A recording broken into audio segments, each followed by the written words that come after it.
এল news অনলাইনে আপনাদের সাথে আছি আমি আসাদুজ্জামান সাজু। প্রিয় দর্শক, আপনাদেরকে জানিয়ে রাখি, আজ রাতে কালবৈশাখী ঝড়ে লালমনিরহাট জেলার অসংখ্য বসতবাড়ি শিক্ষা প্রতিষ্ঠান লণ্ডভণ্ড হয়ে গেছে। ক্ষতিগ্রস্ত হয়েছে হাজার হাজার বিঘা জমির ফসল। আমি যে স্থানটিতে দাঁড়িয়ে আছি এটি হলো লালমনিরহাটের হাতীবান্ধা উপজেলার পাটিকাপাড়া ইউনিয়নের যে পারুলিয়া হাই স্কুল আছে সেই হাই স্কুলে। আপনারা যদি পিছনে একটু দৃশ্য দেখাই তাহলে দেখতে পারবেন যে আজকের এই কালবৈশাখী ঝড়ে একটি গাছ পড়ে এই শিক্ষা প্রতিষ্ঠানের 4টি কক্ষ একেবারে মাটিতে মিশে গেছে। ভয়াবহ অবস্থায় হয়তো আপনাদেরকে আমরা এই দৃশ্যটি দেখালাম, কিন্তু আমাদের কাছে সকাল থেকে ফোন আসছে এই হাতীবান্ধা উপজেলার বিশেষ করে চর অঞ্চলের হাজার হাজার বিঘা জমির ভুট্টা যেমন নষ্ট হয়ে গেছে, তেমনি অসংখ্য বাড়ি, শত শত বসত বাড়ি, শিক্ষা প্রতিষ্ঠান, বিভিন্ন সরকারি বেসরকারি প্রতিষ্ঠান একেবারে ভেঙে চুরমার হয়ে গেছে।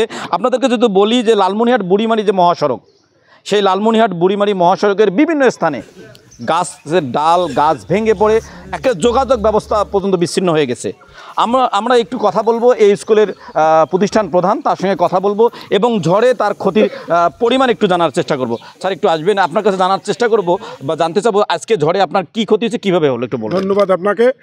গতকাল রাত্রে কালবৈশাখী ঝড়ে আমার প্রতিষ্ঠান অর্থাৎ পারুলিয়া তহসিল উচ্চ বিদ্যালয় কলেজের একটা গাছ পিছনের রাস্তা সংলগ্ন বিশাল গাছ উপরে পড়ে আমার 4টি শ্রেণীকক্ষ বিধ্বস্ত হয় এবং ইতিপূর্বে আমি জেলা প্রশাসক বরাবর আবেদন করি গাছটা তোলার জন্য। সাথে আরও সংলগ্ন 6টা গাছ আছে, এগুলি আমি জোর আবেদন করতেছি এই গাছগুলোকে। আপনার ক্ষতির পরিমাণ কী? ক্ষতির পরিমাণ প্রায় 4টা রুমের শ্রেণীকক্ষে প্রায় 2 লক্ষ 3 লক্ষ টাকার মতো। প্রিয় দর্শক, আপনাদেরকে যদি একটি শিক্ষা প্রতিষ্ঠানের চিত্র বললাম, হাতীবান্ধার কিন্তু একেবারে ভয়াবহ অবস্থা। একেবারে অসংখ্য বসত বাড়ি যেমন ভেঙে চুরমার হয়ে গেছে, তেমনি হাজার হাজার বিঘা জমির ফসল নষ্ট হয়ে গেছে। বিশেষ করে এই অঞ্চলের প্রধান ফসল ভুট্টা, এই ভুট্টার যে ভয়াবহ ক্ষতি হয়েছে, অসংখ্য কৃষক একেবারে পথে বসে যাবে। এখন পর্যন্ত সরকারিভাবে আমরা ক্ষতির পরিমাণ জানতে পারিনি, তবে এই ক্ষতির পরিমাণ যে কয়েক কোটি ছড়িয়ে যাবে তা কিন্তু নিশ্চিত। এখানে আমরা দেখলাম যে একটা গাছ পরে আমার স্কুলে 4টি ভবন একদম ধ্বংসপ্রাপ্ত হয়েছে। এটা আমরা জেলা পরিষদকে জানিয়েছি যে কারণ এই গাছটি জেলা পরিষদের।